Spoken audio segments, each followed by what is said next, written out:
Hi, morning. Welcome back to Physics 210. Today we're going to look, this is week number 9, so we're going to look at chapter number 5. Okay, so chapter number 5 is the starting of our thermophysics, right? The basic of thermophysics. Now, under this thermophysics for chapter number 5, we'll look at the first 3 sub-chapters. That will be temperature, thermoequilibrium, thermometer, and temperature scales, and also calorimetry. All right.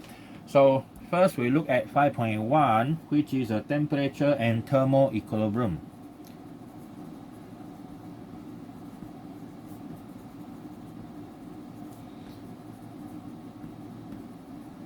Okay, temperature and thermoequilibrium. Now, what is temperature actually?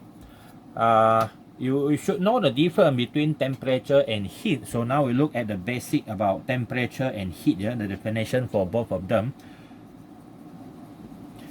So temperature, number one,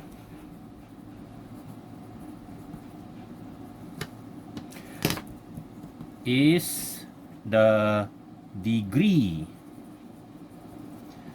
of hotness, or maybe you can go against the mainstream, you can actually call it the degree of coldness, but normally we use a degree of hotness. Okay, hotness, right, is the degree of hotness of an object, anything, okay, solid, liquid, gas, plasma, okay, empty space. So that is a measurement, okay, is the measurement of the degree of hotness. That one is temperature. This one will have a scale, okay. There are 4 scales that we use in the in physics, but there's only 2 that is important to us. Now number 2 is the heat. Now what is heat? Heat is different from temperature, okay. Heat is different from temperature because temperature is a degree of hotness, the measurement of degree of hotness, but heat is the energy, okay, is the energy that can do work, okay. Heat is a type of energy, that's why we sometimes call it heat energy, but normally we just refer to heat, right? So heat is an energy that can do work, and heat can be transferred just like any other energy. You can transfer the heat from one place to the next, but naturally heat flow or movement of heat energy is from high temperature to low temperature, okay, the net heat transfer, I mean, okay. So anything with temperature above 0 Kelvin will produce heat, okay. So that one is what we call the actually is a Prevost theory, okay. According to Prevost theory,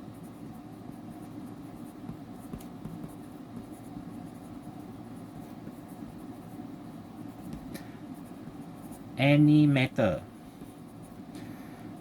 at temperature, okay, above absolute 0, okay, absolute 0 will emit heat energy.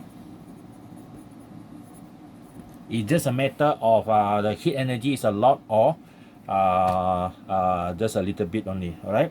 So for example, if a piece of ice you hold in your hand, the ice and your hand both are at a temperature of above absolute 0. Absolute 0 means 0 Kelvin. If it is in degrees Celsius, it's minus 273.15 degrees Celsius. They are still above, way above absolute 0. So that object, ice and your hand, both are giving out heat. The only difference is when you hold that piece of ice, okay, in your hand, the heat transfer from the ice to your hand and is much less compared to the heat transfer from your hand to the ice. So the net flow of heat is from your eyes, from your hand to the ice. That's why if you hold that piece of ice long enough, the ice will melt into water of 0 degrees Celsius. And if you can hold that water in your hand for a longer period of time, the water, okay, will do the same thing like ice, but your hand is still produce more heat into the water than the water itself. So finally, the water, it will end up the same temperature as your palm. Okay, so that one is, if that piece of ice is actually much smaller than your body mass. Now imagine I dump you to Antarctica or Arctic, okay, ice. That ice is much bigger than your body. So if I put you there without proper insulation, without proper protection, sooner or later, after a few hours, you will be at the same temperature as the ice. You will die. Okay, so that one is, relatively speaking, who win who lost depends on the size, okay, the mass actually. Okay, so there is a heat. All right, so this one is a previous theory. Previous theory is not in your syllabus, but it's good to know that anything with that category, okay, will produce heat, or sometimes we call infrared, right? Okay, so that is a difference between temperature and heat, right? Okay, so we go to the temperature. We already have temperature. Okay, temperature is the measurement of the degree of hotness. I think I should put the measurement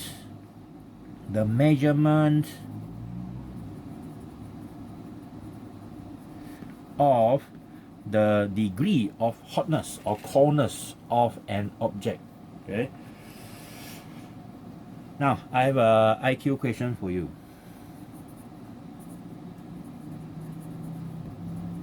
Okay, IQ question. Well, this is actually a joke lah. Okay, so IQ question is this: what travel faster?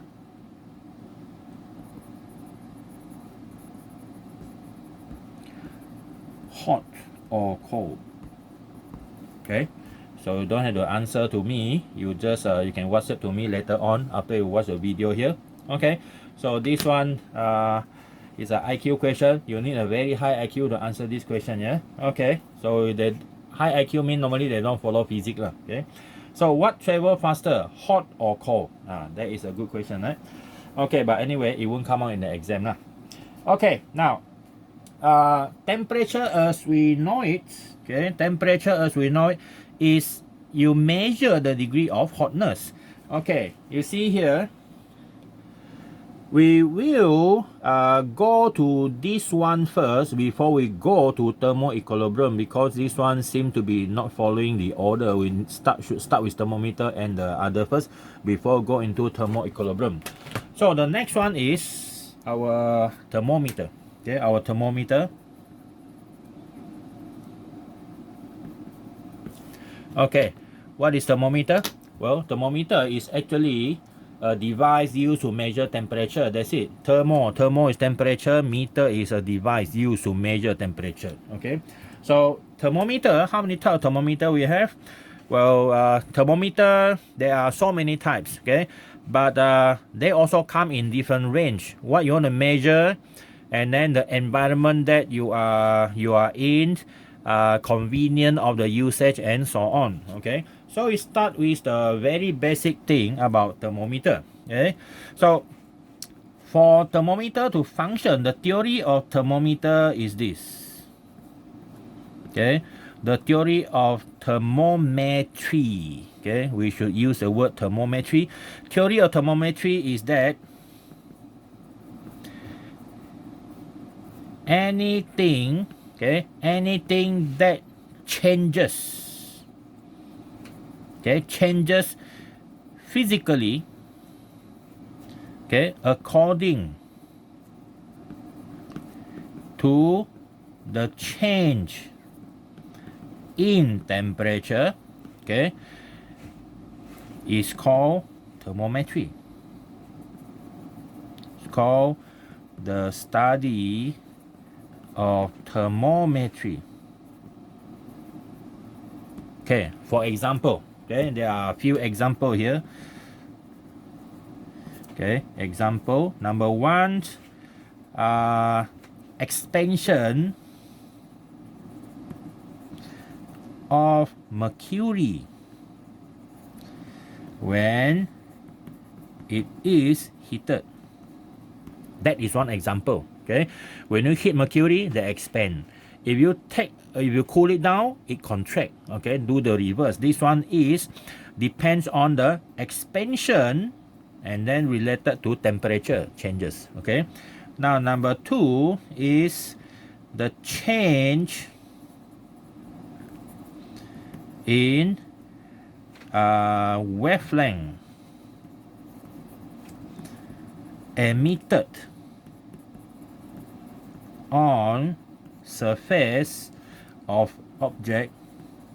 Okay, change in wavelength emitted on surface of object when heated or cooled down.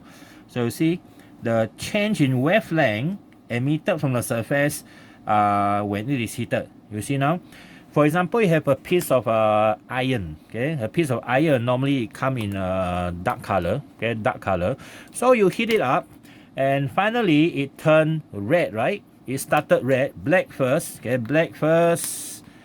Okay, you heat it up, but between black and red hot, this one red hot, you can actually, in between there, they are still very hot. You don't go and touch even though they are not hot. After that, if you increase the temperature again, they started to become brighter, okay, more vibrant. Now it changed into orange. And after that, if you increase again, you start to see it change into yellow. Okay, what happens if you continue doing that? If you continue doing that, it will start to melt. If you reach a melting point, it depends on the metal that you're using. So you see, color changes is according to what temperature the metal reach. Okay, you heat up the metal up to what temperature. Okay, so this temperature, the change of color, can actually be used to measure the temperature of the object. For example, how do you think people measure the temperature of the sun? You think the astronaut bring thermometer, go there and put the thermometer, poke the thermometer into the surface of the sun? I tell you what happened. Before they reach the sun, both the astronaut, the temperature, the spaceship all vaporized. Okay, you don't even know what is the temperature. Of course, in physics, we use whatever method we can use, proven in theory, so that we can measure the temperature of the sun by just looking at the color of the sun. Color means the wavelength produced or the frequency of the surface of the sun. But that method is only suitable when you look at the surface. Okay, but the inside of the object, like the temperature inside the sun, is way higher. It's about, I think, 10 million Kelvin or so, more than that, or 100 Kelvin, I'm not very sure. It's much higher than the surface. The surface is only about 5,600 Kelvin or about 6,000 Kelvin. Okay, so color is used also to measure the temperature of an object. All right. So for example, how about our hand? You don't see any color coming except the color here. This is not the color I'm talking about. I'm talking about the wavelength emitted, not the color. If color like that, everyone will have a different temperature depending on what color you have. Okay, so if you have a device to measure the infrared, the one of the electromagnetic spectrum coming out from the palm or any part of the body, it will measure the infrared wavelength, and if you convert that in a chart or using a wine displacement theory, we can actually calculate the temperature is around 37 to 38 degrees Celsius. Okay, now it's very famous nowadays. If you go to any shop, you want to enter any premises, you have to use My Sejahtera to scan, right? Okay, and after that, there's one more thing that you need to do is to scan your body temperature, normally in your forehead line. Now, that machine is actually scanning the wavelength coming from your forehead or any part of your body. But the forehead is actually the most standard one. Okay? If you want more accurate, you can put armpit. But imagine you measure your armpit temperature, is not very nice. Alright? You have to put up your armpit, and who know what is hidden under the armpit, bulu or what, maybe a lot of things can be hidden down there, right? Okay, so you measure, you put your forehead against the thermometer. That type of thermometer is actually infrared thermometer, or we might call it by other name is a pyrometer.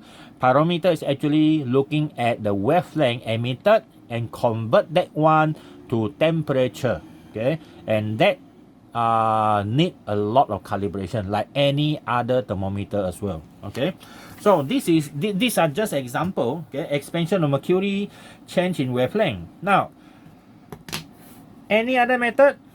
Yeah, we have a lot. Okay, another one.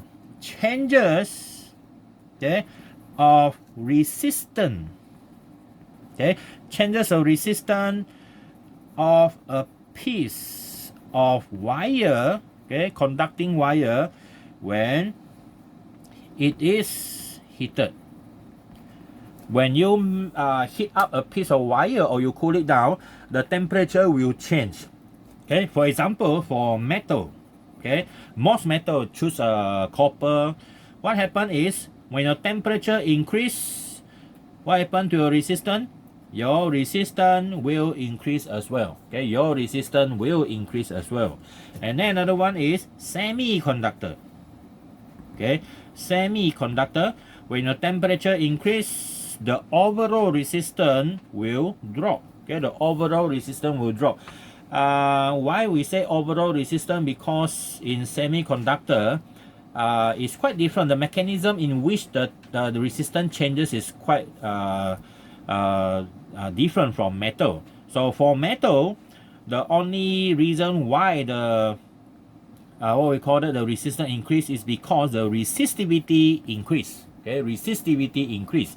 But for semiconductor, two things happen when you change the temperature. Number one, when you increase temperature, resistivity also increase. But the second one is the production. Okay, the production, the pair production, or we might call it the number of what we call it, the number of free charge carrier, free electron and holes. This one also increase. Okay, but this one will increase much faster than the increase in the resistivity. Normally, if your resistivity increase, your resistance increase. This one, when increase, it actually reduce the resistivity. So the effect is, since this one increase much faster than this one, so the overall, okay, the conclusion, the overall resistance across the semiconductor will drop, because the conductivity increase much faster than the resistivity. So that's why the semiconductor is a little bit more complicated in this manner when it comes to temperature changes, because semiconductor conduct electricity based on two charge carrier, electrons, free electron, and also holes. Okay, it depends on who have more, depends on what type of semiconductor you're talking about. Is it the P type or the N type? You have studied that one in actually Form 5. Okay, so I hope you understand what I'm talking about just now. Okay, so these are just example, yeah, the changes in what I call that, temperature. Now another one is another thermometric effect is that thermocouple voltage. Okay, the thermocouple voltage or potential difference. Thermocouple voltage changes when a pair of wire of different material, okay, of different material is heated. Okay, so what is the meaning of this? For example, you have two type of wire. Let's say this is copper, and then you connect it to a galvanometer. This is also copper, and then you solder them together with let's say steel wire or any other wire, like I can choose anything, iron, okay, ferrum. Now what you need to do is, one of the junction you put in cold icy water. Okay, icy water, that means it's around 0 degrees Celsius. All right, and then the other end here, another junction which you combine both of that wire, you can actually heat it up. Okay, you heat it up to different temperature. So when you heat it up at different temperature, when the difference between them, okay, if you start with both icy water, okay, if this one icy water, then of course galvanometer give you 0 reading. Okay, 0 reading. And then when temperature started to increase, your galvanometer started to give you reading. Okay, started to give you reading. So that one give you the thermocouple voltage. Okay, it's a very small voltage. It's only a few millivolt, but the theory did work. You can actually use this one to produce electricity, especially when the other end is at a few thousand degrees Celsius. Okay, so that is one of the method used in producing electricity when you are near the sun. The one facing the sun maybe few hundred degrees Celsius outside a satellite, and then the other side which is facing away from the sun will be very cold. It's a temperature of like minus 100 plus. So that is the difference in temperature, so you can use that one to produce.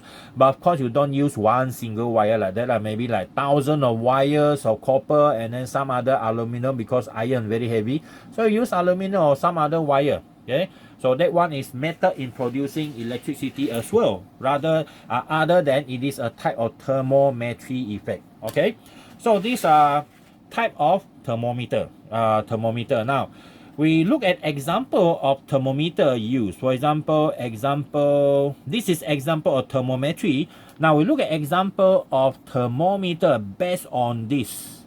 Okay, based on this method. Example of thermometer.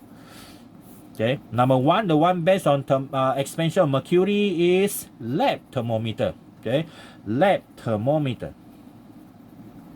Okay, this lab thermometer normally ranges from minus 10 degrees Celsius up to about 110 degrees Celsius. Okay, 110 degrees Celsius.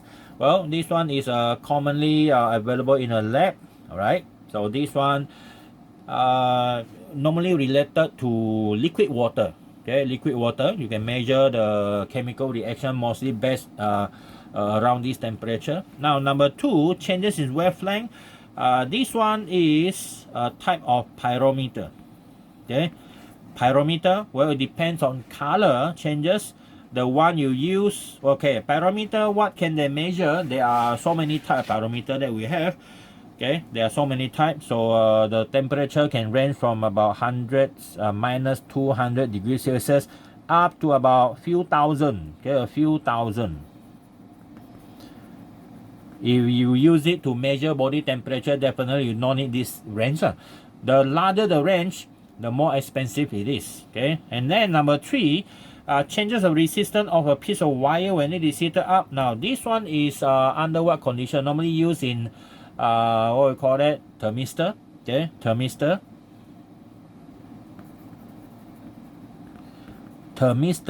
thermometer. Okay, thermistor thermometer. Well, this one can be used in our clinical. Okay, thermistor thermometer in clinics. Okay, in clinics. You know, before the pyrometer type, before the one we have nowadays, last time they used to have something that looks like this. Okay, this is a thermometer. There's a bulb here, but not metal.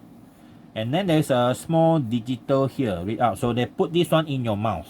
Okay, into the mouth, or whatever you need to measure the temperature into the mouse, and then after 60 seconds it will beep a few times, and then you can take the reading.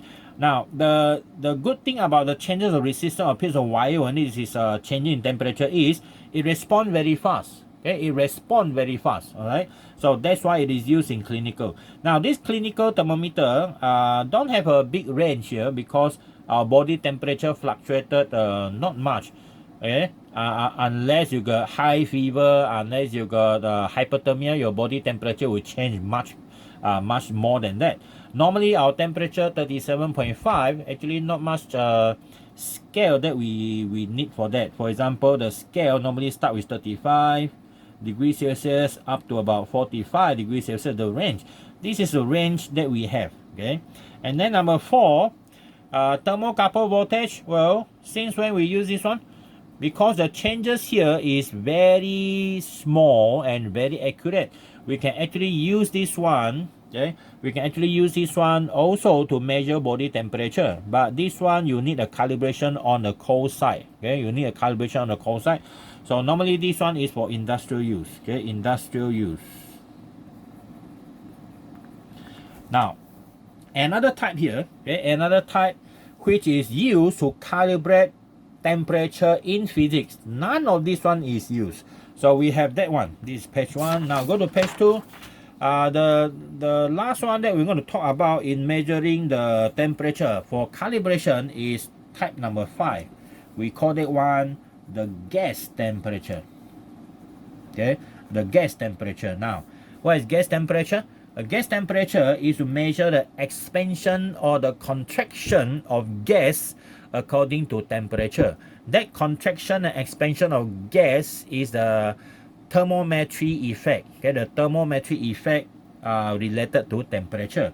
So it's more or less like this, yeah. So you have a small spherical glass box with a gas inside, of course, and then you put it inside anything you want to measure.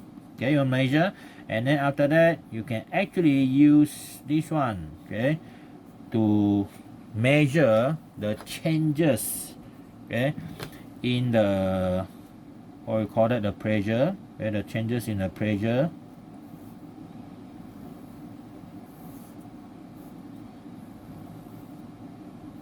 Okay, so you might have mercury here, and then you have the changes, of course, plus the atmospheric pressure.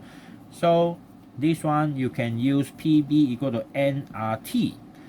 How much gas you have inside there already determined in the first place. Gas constant, and then this is a volume, and this is a pressure that you can measure the volume.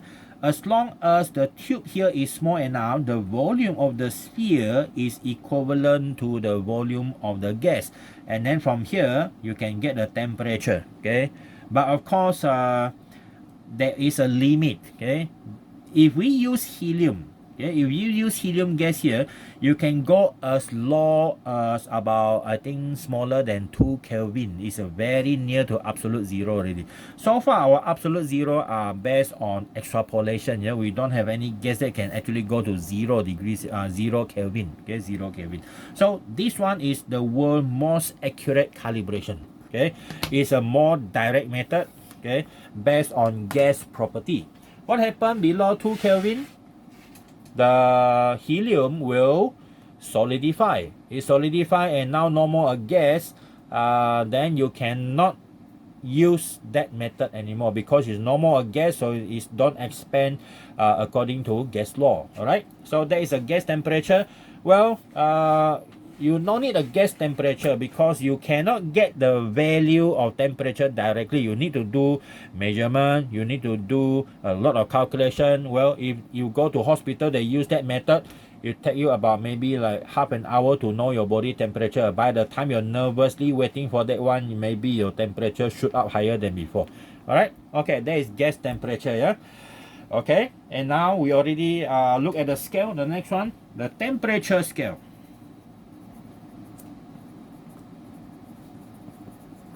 Okay, our temperature scale. Now the temperature scale, we have a few scale we talk about. Okay, number one, of course, the most famous one is Celsius. Okay, Celsius. Now Celsius symbol is degree Celsius. Okay, degree Celsius.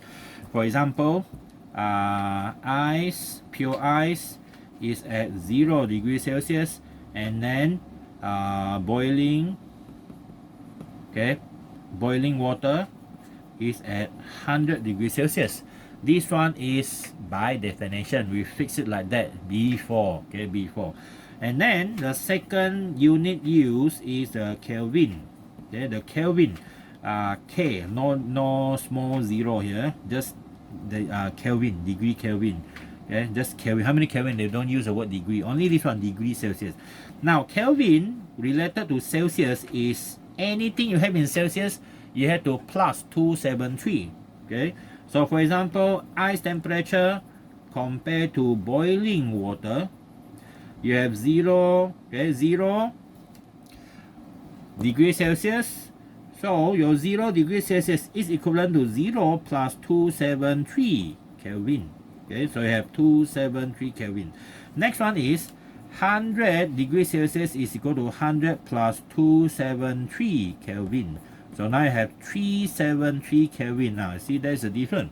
Okay, when you in physics, when you're calculating anything related to gas temperature, you make sure to change to Kelvin in all the equations. For example, PV equal to nRT or PV equal to nKT. Those temperature unit must be in Kelvin. a lot of problem come, you cannot get the answer that you want, or you get the wrong answer simply because you didn't change the temperature scale. Okay, so remember, degree Celsius change to Kelvin plus 273. Kelvin change back to degree Celsius just minus 273. Yeah? Okay, so that is two type that you must know. Another two type is this one is Fahrenheit. Okay, Fahrenheit is degree Fahrenheit. Okay, degree Fahrenheit. Now, for example, the ice temperature to the boiling water, this one is 32 degree Fahrenheit. This is 212 degree Fahrenheit. The difference between them, you see, what is the difference between them? 212 minus 32. So I have 180. So that means the scale for Fahrenheit is smaller. That means the smaller the scale, the more accurate it is.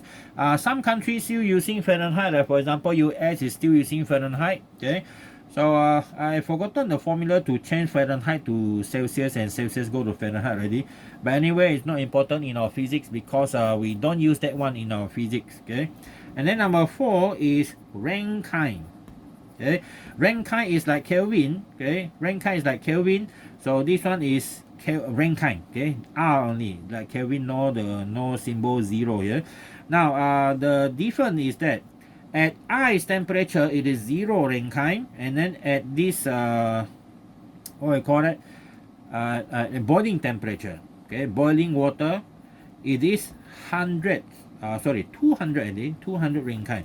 Not very sure. This one you can check it out. Okay, check out in Google. Okay, you Google this one to check out what is the Rankine temperature. Rankine is normally used in automobile engineering because the scale is more accurate. Okay, it's smaller. You might ask why the more accurate it is, why don't we use in our physics in SI unit? Well, this one is quite later, invented quite later compared to the Celsius and Kelvin. Okay. Alright, so these are the scale temperature, okay, and thermometer. Alright, now next one is we go back to thermal equilibrium. Okay, our thermal equilibrium. What is thermal equilibrium? Well, thermal equilibrium, thermal mean temperature, okay, equilibrium mean the same. So meaning that thermal equilibrium means same temperature. For example, you put one object A, okay, against another bigger object B. Let's say initially, okay, this one is initial, in the beginning. Okay, in the beginning, this one is at a temperature of, let's say, 60 degrees Celsius. This one is, let's say, at 100 degrees Celsius.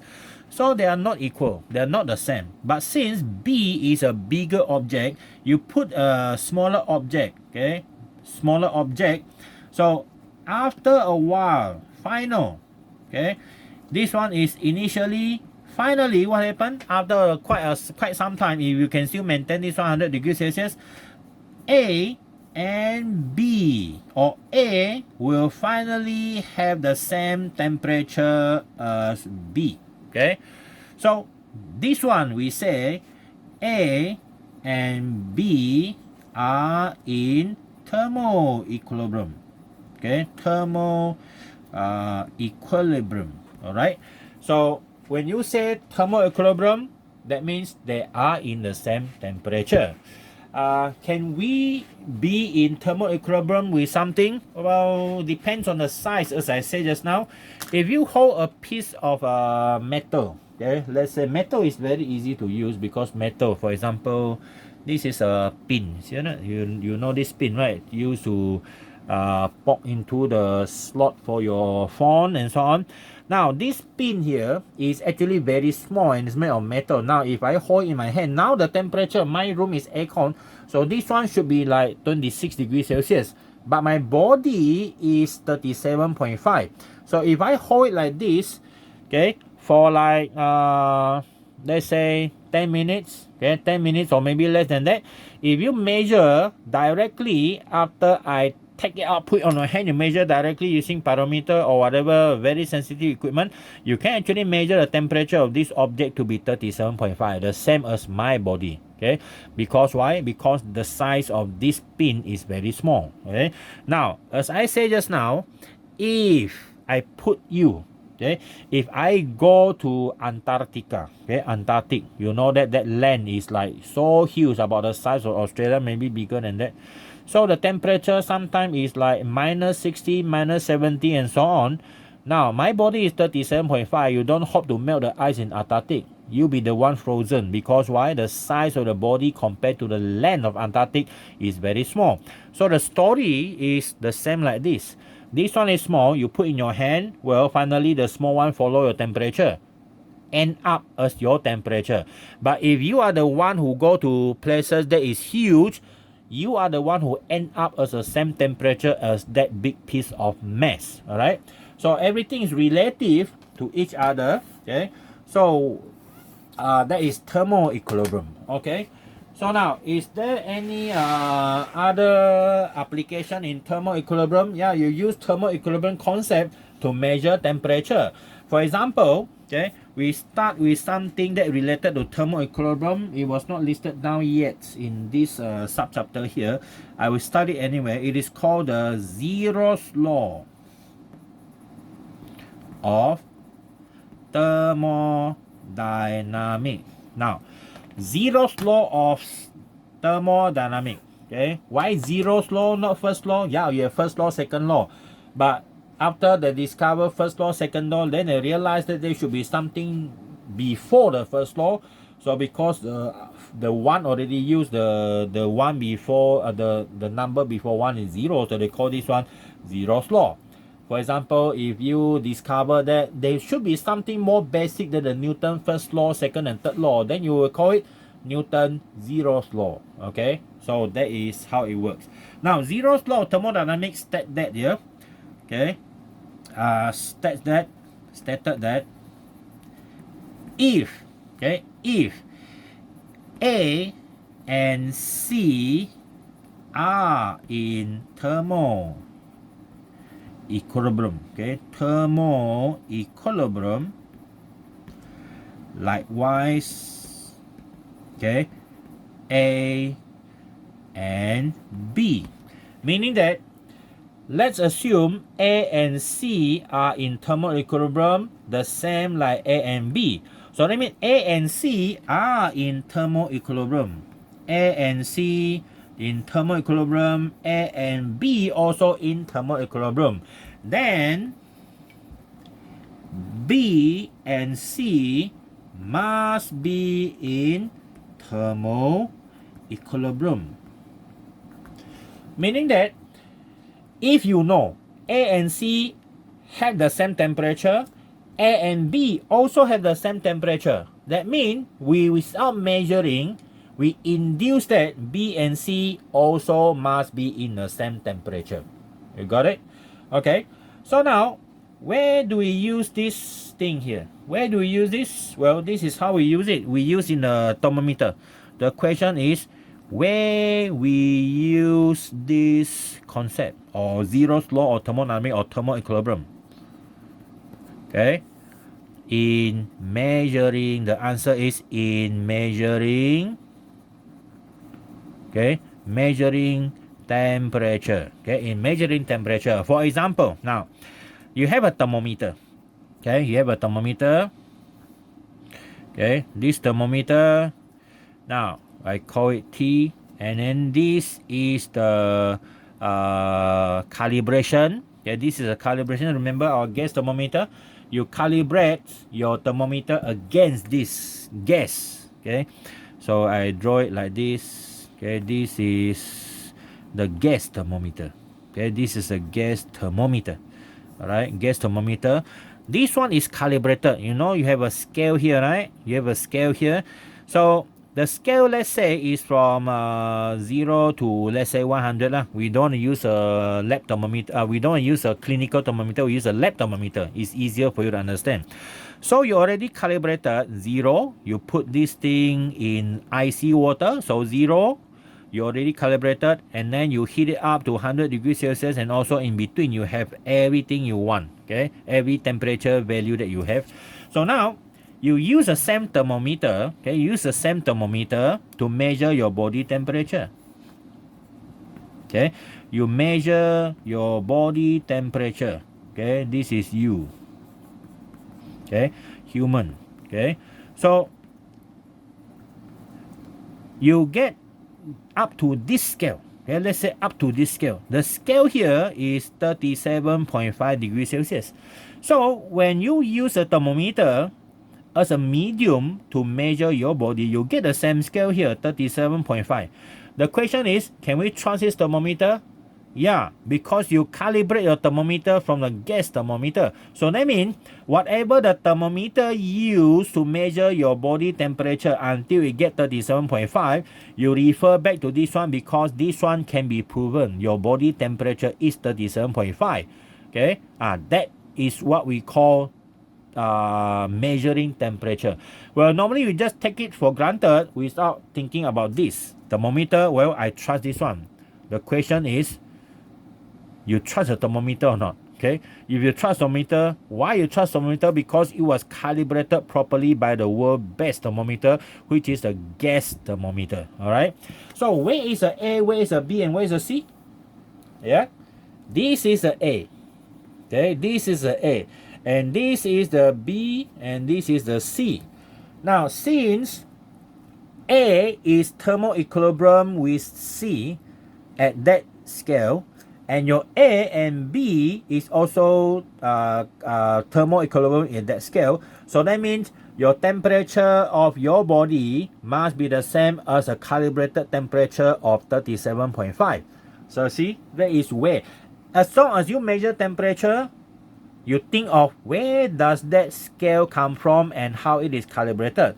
If it is not calibrated, then you don't have this thing to talk about. So that's why calibration is important. All right. Okay. So that is how you look at this chart. From this one, very simple, but come to reality, this is actually what happened. But it's simple.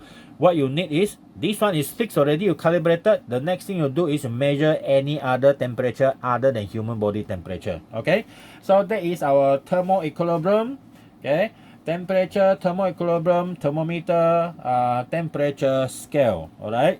Now, next one is, how do we perform experiment to actually measure something else? We need a device we call calorimetry. Okay, we need a method called calorimetry. Okay, so what is calorimetry? Well, it has something to do with the word calorie. Okay, calorie means heat energy. Okay, heat energy. So this is page 3. Now we look at calorimetry. This is now 5.3. Yeah? Just now the one in front is 5.1 and 5.2 combined. All right. Now our 5.3 is calorimetry.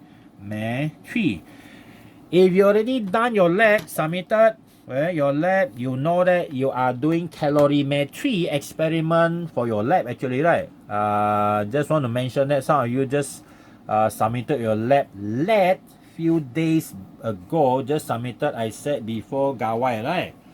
But anyway, I accept that lah, okay? Because we are just human, right? Sometimes we forget, sometimes we are in trouble, okay? But as long as you submit, that is good enough. Normally, I don't really follow the time scale, okay? Now, calorimetry is actually a simple device used. So let's say you have a calorimeter. Calorimetry is a study of heat transfer in physics. Yeah? So now this is our calorimeter. Okay, our calorimeter. Our calorimeter consists of either a copper, okay, cup or aluminum cup. Okay, this one supposed to be very thin. Okay, very thin. Okay, and then it was not covered initially, and then you have another outer, okay, outer cup. Okay, this outer cup is normally made of insulator. Okay, insulator. Now this one is aluminum or copper, depends on what you choose, and then this one is plastic. Okay, sometimes plastic, later I label here. So now this is a plastic cup. or polystyrene.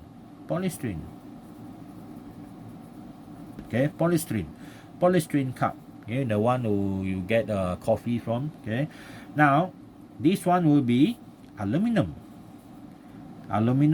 or copper cup. Okay, or copper cup. And then in between you have this, what we call it, polystyrene. Okay, the purpose is to avoid what we call it, transmission of heat, okay, through conduction. Okay, so this one is polystyrene. Okay, polystyrene insulation. Okay, polystyrene insulation. And then you have a cup here. Okay, you have a cup. The cup cover the whole thing here. Okay, cover the whole thing here. This cup cover the top of the calorimeter cup inside. The purpose is to avoid heat loss through convection. Okay, cold air go down, heat up by the water or liquid inside, and then expand and become less dense and go up, so it bring the heat away. So we don't want that. Okay, so this one is another polystyrene insulation. Okay, another polystyrene insulation. And then you have normally two holes here. Okay, one hole is to put in your thermometer. Okay, this one is thermometer. Another hole is for you to steer. Okay, you can steer the liquid. This one is called the steerer. This one is the thermometer. So whenever you need to do experiment, you need to steer the liquid before you measure the temperature. Okay, if you watch a video before that, before you submitted your lab, that is what they are doing. They steer, but the steerer are not a propeller type. The steer is a circular type, so that they are just simply moving up and down. Well, is that effective? I believe this one is more effective. Propeller, actually they can actually move the liquid around. So that is our calorimeter. Okay, this one is our calorimeter. It is used to do experiment concerning what you have learned in your lab 1. Okay, so what we can use for? Use to study two very important concepts. Okay, number one is the specific heat of, okay, specific heat, okay, of what we call that, the specific heat. What's the name of that thing already? Specific heat of capacity. Okay, specific heat capacity or of capacity. Okay, and then number two, the latent heat. Okay, the latent heat. Okay, the latent heat. Now these are the two things that we're going to look at in a subsequent chapter. All right, so our specific heat and specific heat capacity, and also latent heat capacity. So that one is what we use calorimeter for in the study of calorimetry. All right. Okay. So today we stop here. Subchapter 5.1, 5.2, 5.3. Later I give you the other slide from our RP so that you can refer to it. At the same time, you refer to my video as well. Okay. Okay. See you in next session of the video. All right. Bye bye.